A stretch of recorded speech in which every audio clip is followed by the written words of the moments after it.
Hi, I'm Elise, this is Witch Way, and here is this month's Witch Watch recommendations. First is the horror The Undead from 1957, where a professor reluctantly helps an old student to experiment on a woman and delve into her past lives. In one of these, she relives the events of a woman set to be executed for witchcraft, but now it is not only her fate on the chopping block. I really enjoyed this film, and it has a very different take on the accused witch and the choices she must make. Although dated, I'm going to give this one 3 stars, as I would definitely watch it again, and it would be something great to watch, especially around Halloween, solely because of the dancing dead scene. Next is Mark of the Devil from 1970, a horror film which was marketed as rated V for violence. It follows a witchfinder's assistant who gains a conscience after a woman he falls for is accused of witchcraft. Who cares about all the other accused actually being tortured?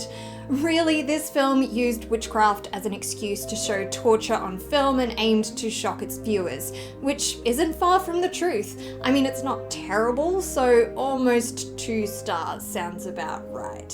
Next is another horror, The Wicked from 2013. A group of teenagers head out into the woods to put the local witch legend to the test, and a game quickly becomes a fight for survival. This film originally showed promise, but they really drag out the encounter with the witch, so this only just made its 2-star rating. Just. Next is the trippy horror Hagazussa from 2018. I didn't even know where to start with this one. A woman living an isolated life is subject to horrific events and crazy visions, from rumors of witchcraft to things much, much worse. This film had me admiring the scenic shots one moment to cringing the next. This is a solid 2 stars, but this film is not for the squeamish. Next is, you guessed it, the horror adventure The House with the Clock in Its Walls from 2018. A young orphan moves in with his eccentric uncle and discovers a world of magic, but things take a turn after he decides to raise the dead. Why not? There are fun characters in this one, and it would be a great intro to horror movies for kids. This one also gets a solid 2 stars, and there might be enough for a witch lore review in this one, so stay tuned. Next is the thriller/horror Master from 2022.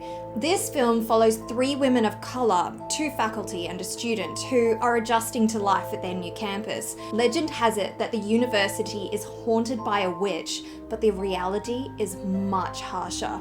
This film puts a very different take on horror and hints at the supernatural, but highlights the real-world horrors, and the acting in this was on point. Because of this, I am giving it 3 stars, as I think I'll pick up even more on my second watch through. Moving away from horror now, when we head into the series segment. Starting with my continuation of the supernatural sitcom with season 2 of Charmed, which aired in 1999. The 3 witchy sisters are steadily vanquishing demons while still trying to have a social life, study, and have regular jobs such as running a nightclub and being a photographer. You know, the usual. 2 stars again for season 2. Next is the supernatural drama The Secret Circle from 2011.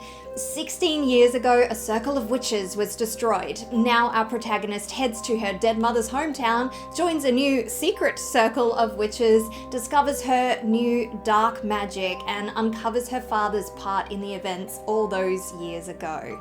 This is a cute witchy teen drama and gets a solid 2 stars, mostly because of the actual occult imagery used, which you can check out in my Secret Circle Witch Lore review. As far as podcasts go, you've probably heard me talk about this one before, but this month I would really like to officially recommend Occult Confessions. I love what they do, and they are coming back into witches in their latest season. So be sure to check them out now. I will make sure I link them in the info box below. Finally, this month's book recommendation is Toil and Trouble, 15 Tales of Women and Witchcraft. The title is pretty self-explanatory, but it is a gorgeous and diverse compilation of short stories for you to snack on. What witchy media have you consumed this month? Let me know in the comments.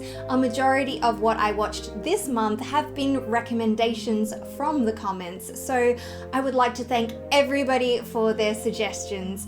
If you like what I do here, please subscribe, and if you know anyone else who might enjoy this content, please be sure to share it, as it really helps my channel out. As always, thank you very much for watching here on Witch Way.